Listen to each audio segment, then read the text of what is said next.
మరి ఇవాళ ఉన్నటువంటి పరిపాలన మనం చూసుకుంటే ఈ 10 సంవత్సరాలకు ఇప్పటికి చాలా తేడా ఉంది. మన కర్మ ఏందంటే ఇప్పుడున్నటువంటి మన ముఖ్యమంత్రి గారు కనీసం జై తెలంగాణ అని కూడా అన్నారు. ఇవాళ మా తెలంగాణ జాగృతి ప్రారంభించుకున్న ఇక్కడ కొత్త ఆఫీస్ని, స్టేట్ ఆఫీస్ని ప్రారంభించుకున్న సందర్భంగా ఎల్లుండే రాష్ట్ర అవతరణ దినోత్సవం వస్తుంది. నేను రాష్ట్ర ముఖ్యమంత్రి గారిని డిమాండ్ చేస్తూ ఉన్నాను, సీఎం గారు కనీసం ఇప్పటికన్నా మీరు జై తెలంగాణ నినాదం అనండి. ఎల్లుండి రాష్ట్ర అవతరణ దినోత్సవం నాడు కనీసం అమరవీరులకు నివాళులు అర్పించండి అని చెప్పి నేను ముఖ్యమంత్రి గారిని డిమాండ్ చేస్తూ ఉన్నాను. నిజానికి జై తెలంగాణ అనని వాడికి, తెలంగాణ అమరవీరులను తలుచుకున్నటువంటి వారికి నివాళులు అర్పించని వారికి ఆ కుర్చీలో కూర్చునే అర్హత కూడా లేదు. కానీ తెలంగాణ గ్రహచారం బాగాలేక మరి రేవంత్ రెడ్డి గారు మనకు ముఖ్యమంత్రి అయినరు. ఏదైతే ఉద్యమకారుల మీద గన్ను తీసుకొని పోయిండో అటువంటి వ్యక్తి అలా ముఖ్యమంత్రి అయినరు. కాబట్టి ఇవాళ మేము డిమాండ్ చేస్తూ ఉన్నాం, ఖచ్చితంగా రాష్ట్ర అవతరణ దినోత్సవం నాడన్నా వారు జై తెలంగాణ అనాలని చెప్పి, అమరవీరులకు నివాళులు అర్పించాలని చెప్పి మేము డిమాండ్ చేస్తూ ఉన్నాం. అదేవిధంగా జూన్ 2వ తారీఖు నాడు మరి కాంగ్రెస్ ప్రభుత్వం ప్రకటించింది, రాజీవ్ యువ వికాసం అనే పేరుతోని పథకం తీసుకొస్తామని పేపర్లలో నేను చదివిన. రాజీవ్ గాంధీకి మాకేం సంబంధం అండి? తెలంగాణ రాష్ట్రానికి రాజీవ్ గాంధీ గారికి ఏం సంబంధం? నేను ముఖ్యమంత్రి గారిని డిమాండ్ చేస్తూ ఉన్నా, తెలంగాణ యువకుల కోసం చేపట్టేటటువంటి పథకానికి మీరు ఖచ్చితంగా తెలంగాణ వాదుల పేరు పెట్టాలి. తెలంగాణ రాష్ట్రం ఏర్పడడం కోసం ప్రాణత్యాగం చేసినటువంటి శ్రీకాంతాచారి పేరు పెట్టండి, యాదిరెడ్డి పేరు పెట్టండి, లేకపోతే మహానుభావుడు కాళోజీ పేరు పెట్టండి, కొండా లక్ష్మణ్ బాపూజీ గారి పేరు పెట్టండి, దొడ్డి కొమరయ్య పేరు పెట్టండి, లేదంటే పివి నరసింహారావు గారు మీ కాంగ్రెస్ పార్టీ నుంచే దేశ ప్రధానిగా ఉన్నటువంటి పివి గారి పేరన్న పెట్టి ఆ కార్యక్రమాన్ని ప్రారంభించాలని మేము డిమాండ్ చేస్తూ ఉన్నాం.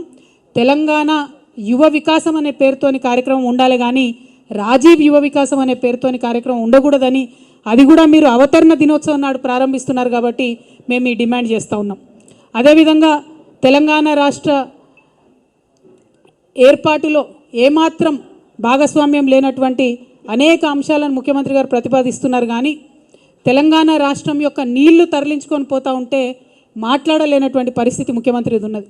ఎందుకోసం అంటే అక్కడ చంద్రబాబు నాయుడు గారు నదుల అనుసంధానం పేరుతోని బనకచెర్ల రిజర్వాయర్ కడతా ఉన్నాం, మేము పెద్ద బ్యారేజ్ కట్టుకుంటాం, 200 టీఎంసీ నీళ్లు తీసుకుపోతామంటే కూడా ముఖ్యమంత్రి గారు ఏమీ కూడా అనలేనటువంటి పరిస్థితి ఉన్నది. ఎందుకోసం ఇంత వీక్నెస్ ఉన్నది మీకు? ఎందుకు ఇంత అసక్తత ఉన్నది? ఎందుకు తెలంగాణ ప్రజల కోసం మీరు పనిచేస్తలేరు? పక్క రాష్ట్రం ప్రయోజనాల కోసం మీరు ఎందుకు పనిచేస్తూ ఉన్నారు? ఆనాడు కేసీఆర్ గారు ముఖ్యమంత్రిగా ఉన్నప్పుడు రివర్ లింకింగ్ ప్రాజెక్ట్ ఏదైతే కేంద్ర ప్రభుత్వం ప్రతిపాదించిందో దాన్ని ఖచ్చితంగా తుపాకులగూడెం బ్యారేజ్ దగ్గర నుండి ప్రారంభించాలని కేసీఆర్ గారు ప్రతిపాదించారు. కానీ ఆనాడు కేంద్రం ఒప్పుకోలే, మేము ఇచ్చంపల్లి దగ్గర పెడతాం రివర్ లింకేజ్ అని చెప్పడం జరిగింది. మరి ఇవాళ ఏ మీటింగ్ కాలేదు, ఏ అపెక్స్ కౌన్సిల్ కలవలేదు, కేంద్ర ప్రభుత్వం రాష్ట్ర ప్రభుత్వంతో చర్చలు జరపలేదు. కేవలం చంద్రబాబు నాయుడు గారి డైరెక్షన్లో ఈ రివర్ లింకేజ్ ప్రాజెక్టు పాయింట్ పోలవరంకు తీసుకొని వెళ్ళడం జరిగింది. పోలవరం నుండి 200 టీఎంసీ గోదావరి నీళ్లను మొత్తం కూడా తీసుకెళ్ళిపోతున్నారు. ఇవాళ గోదావరి కావేరీ లింక్ పేరు మీద చెన్నైకి నీళ్ళు ఇవ్వాలని చెప్పేటటువంటి వంక పేరు మీద గోదావరి నదీ నీళ్లు పర్మనెంట్గా తెలంగాణకు దూరం కాబోతూ ఉన్నాయి. మరి అయినా కూడా ముఖ్యమంత్రి గారు మాట్లాడతలేరు. ఇది చాలా దారుణం. ఎల్లుండి జూన్ 2న తెలంగాణ రాష్ట్ర అవతరణ దినోత్సవం నాడు ముఖ్యమంత్రి గారు ఒక స్పష్టమైన ప్రకటన దీని మీద చేయాలి.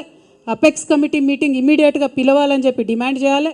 మనకేదైతే 200 టీఎంసీలు నీళ్ళు నష్టపోతామో మన నీళ్ళ మీద మనకు వాటా కావాలని చెప్పి ముఖ్యమంత్రి గారు డిమాండ్ చేయాలని నేను కోరుతా ఉన్నాను. కేసీఆర్ గారు కాళేశ్వరం ప్రాజెక్ట్ ఎందుకోసం కట్టిండ్రు? ఈ 200 టీఎంసీల హక్కు మనకు తెలంగాణకు ఉండాలని చెప్పి వారు కట్టిండ్రు.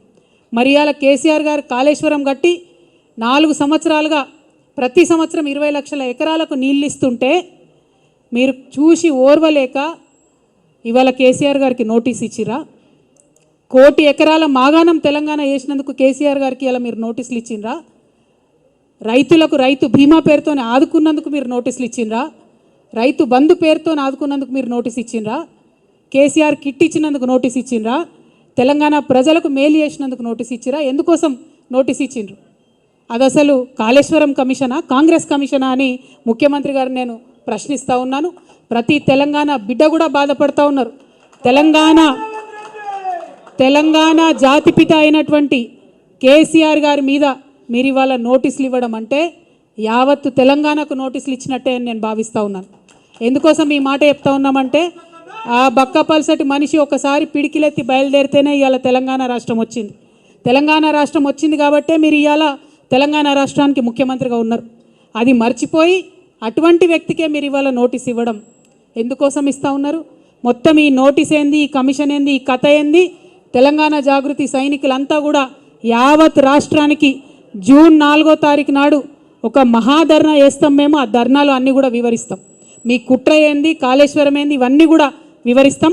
జూన్ 4వ తారీఖు నాడు ఒక మహాధర్నా చేపట్టబోతా ఉన్నాం ఇందిరా పార్క్ దగ్గర తెలంగాణ జాగృతి తరఫున.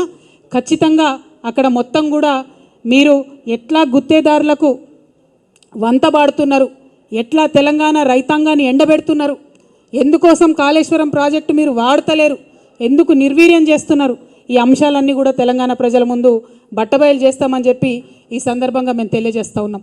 అదేవిధంగా మీకు తెలుసు తెలంగాణ జాగృతి అనేక కార్యక్రమాలు చేసుకుంటూ వచ్చింది. బీసీ బిల్లు కోసం గత సంవత్సరంన్నరగా మేము పోరాటం చేస్తూ ఉన్నాం. కానీ నిన్ననే ముఖ్యమంత్రి గారు వెళ్ళి మోడీ గారిని కలిసి దేశ ప్రధానమంత్రిని అనేక ప్రాజెక్టుల గురించి మాట్లాడినారు, కానీ బీసీ బిల్లు గురించి మాట్లాడలేదు. ఇవాళ బీసీ బిల్లు ఈ రాష్ట్రంలో పెట్టించగలిగినామంటే, ఒకటి కాదు 2 బిల్లులు పెట్టించినామంటే దాంట్లో తెలంగాణ జాగృతి యూపీఎఫ్ పాత్ర ఉందన్న విషయాన్ని తెలంగాణ బీసీ బిడ్డలు ఎప్పుడు కూడా విస్మరించారని చెప్పి సందర్భంగా నేను గుర్తు చేస్తూ, మీరు మర్చిపోవచ్చుగాక కానీ మేము మర్చిపోలేదు. బీజేపీ వాళ్ళకి హెచ్చరిక చేస్తూ ఉన్నాం, మీరు బీసీ బిల్లును డీప్ ఫ్రిడ్జ్లో పెట్టే ప్రయత్నం చేస్తే కొన్ని రోజుల తర్వాత మళ్ళీ జాగృతి కార్యాచరణ తీసుకుంటుంది. ఖచ్చితంగా కేంద్రానికి సెగదలిగే విధంగా రైల్ రోకా లాంటి కార్యక్రమాలను కూడా తీసుకొని పెద్ద ఎత్తున ముందుకెళ్తామని చెప్పి బీసీలకు 42% రిజర్వేషన్లు లోకల్ బాడీ ఎన్నికలు పెట్టే లోపలనే తెలంగాణ జాగృతి తరఫున పోరాటం చేసి సాధించుకుంటామని కూడా ఈ సందర్భంగా తెలియజేస్తూ ఉన్నాం. అట్లానే తెలంగాణ మహిళలకు మీరు ప్రామిస్ చేసినటువంటి 2500 రూపాయలు ఏదైతే ఉందో అది సాధించే వరకు కూడా తెలంగాణ జాగృతి విశ్రమించకుండా కూడా పోరాటం చేస్తుందని ఈ సందర్భంగా తెలియజేస్తున్నాం. తెలంగాణ స్టూడెంట్స్కి ఆడపిల్లలకు ముఖ్యంగా మీరు ఇస్తామన్న స్కూటీలు ఇవ్వకుండా చేస్తున్నటువంటి మోసాన్ని కూడా ఖచ్చితంగా ప్రతి కాలేజ్కు ప్రతి విద్యార్థి దగ్గరికి తెలంగాణ జాగృతి విద్యార్థి విభాగం నుంచి వెళ్ళి పోరాటం చేసి సాధించుకుంటామని కూడా ఈ సందర్భంగా తెలియజేస్తూ ఉన్నాం. తెలంగాణ జాగృతి నుండి మైనారిటీ హక్కుల కోసం కూడా పెద్ద ఎత్తున ఉద్యమం చేస్తాం. ఎన్నడూ లేని విధంగా తెలంగాణ జాగృతిలో మైనారిటీ ముస్లిం విభాగాన్ని, మైనారిటీ క్రిస్టియన్ విభాగాన్ని, మైనారిటీ సిక్ విభాగాన్ని కూడా ప్రారంభించి మైనారిటీ సమస్యలపైన పెద్ద ఎత్తున పోరాటం చేస్తామని కూడా ఈ సందర్భంగా తెలియజేస్తూ ఉన్నాం. అట్లానే మన బంజారాల కోసం, ఆదివాసీల కోసం ఎస్టీ విభాగాన్ని ఏర్పాటు చేసుకుంటున్నాం. మేము గత 13 ఏళ్ల కింద తెలంగాణ జాగృతి నుంచి ఉద్యమించి పోరాటం చేస్తేనే ఇవాళ అసెంబ్లీలో అంబేద్కర్ బొమ్మ అక్కడ నిలబడి ఉన్నది.